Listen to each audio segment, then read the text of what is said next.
Dictation start होगा 5 second बाद। Start. पिछले कुछ समय से लगातार जिस तरह पेट्रोल और डीजल की कीमतों में बढ़ोतरी हो रही है, उसे देखते हुए यह आशंका पहले ही जताई जा रही थी कि इसका असर बाजार में मौजूद सभी जरूरत के सामान पर पड़ेगा ही। अब खुदरा महंगाई का जो ताजा आंकड़ा आया है, उससे साफ है कि न सिर्फ पेट्रोल और डीजल की कीमतें लोगों की पहुंच से धीरे धीरे दूर होती जा रही हैं, बल्कि खाने पीने के सामान की खरीदारी को लेकर भी बहुतों को सोचना पड़ रहा है। गौरतलब है कि कच्चे तेल और विनिर्मित वस्तुओं की कीमतों में इजाफे की वजह से थोक मूल्य सूचकांक पर आधारित महंगाई की दर मई में बढ़कर रिकॉर्ड उच्च स्तर 12.94% पर पहुंच गई, जबकि सिर्फ साल भर पहले मुद्रास्फीति शून्य से 3.37% नीचे थी। इसके साथ साथ खाने पीने के सामान की कीमतें भी तेजी से बढ़ी हैं। खास तौर पर रोजमर्रा के खाने पीने में उपयोग की सबसे जरूरी चीजों के दाम भी बेलगाम होते जा रहे हैं। सच यह है कि इस साल बीते कुछ महीनों से थोक और खुदरा महंगाई की रफ्तार में जिस तरह की तेजी आई है, उसने आम लोगों के माथे पर शिकन पैदा कर दी है। सरकार ने भारतीय रिजर्व बैंक को खुदरा मुद्रास्फीति की दर 2% की कमी या वृद्धि के साथ 4% पर कायम रखने की जिम्मेदारी दी हुई है।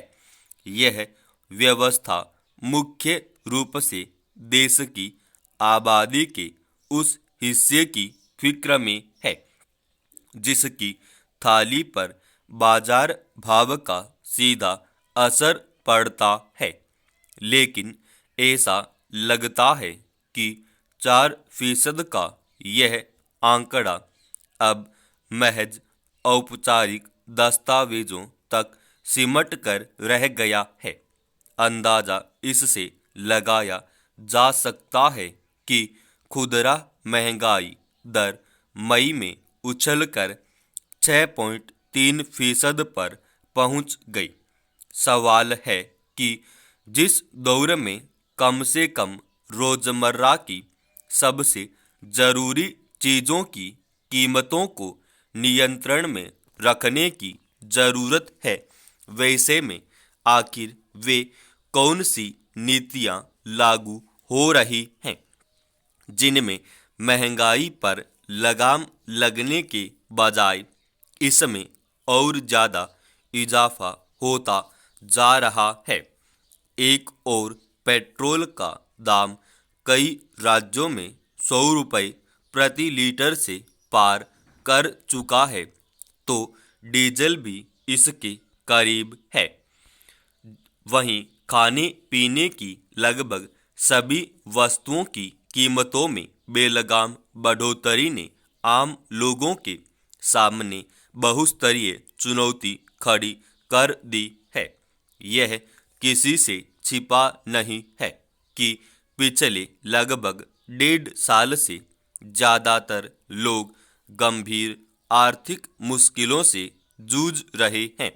खास तौर पर समाज का वैसा तबका जो असंगठित क्षेत्र में रोजगार या दिहाड़ी के भरोसे अपनी रोजी रोटी चलाता है, उसके सामने जिंदगी के लिए बुनियादी जरूरतें पूरी करना भी एक बड़ी चुनौती हो गई है। पूर्णबंदी के चलते लंबे समय से रोजगार के ज़्यादातर ठौर या तो ठप पड़े हुए हैं या फिर किसी तरह घिसटते हुए चल रहे हैं। वेतन, मजदूरी या किसी तरह के आर्थिक आय के अभाव में बहुत सारे लोग केवल खाने पीने की सबसे जरूरी चीजें ही खरीद पाते हैं। इनमें से भी बहुतों को तो पेट भरने के लिए भी दूसरों की मदद पर निर्भर होना पड़ा है। यहाँ तक कि मध्य वर्ग की क्रय शक्ति भी पहले की अपेक्षा काफी कमजोर हुई है। ऐसी स्थिति में महंगाई की चौतरफा मार झेलना सबके लिए आसान नहीं है। जाहिर है अब यह सरकार पर निर्भर है कि वह बाजार में महंगाई के स्तर को कम करने से लेकर लोगों की आर्थिक स्थिति को पटरी पर लाने के लिए क्या करती है। समाप्त।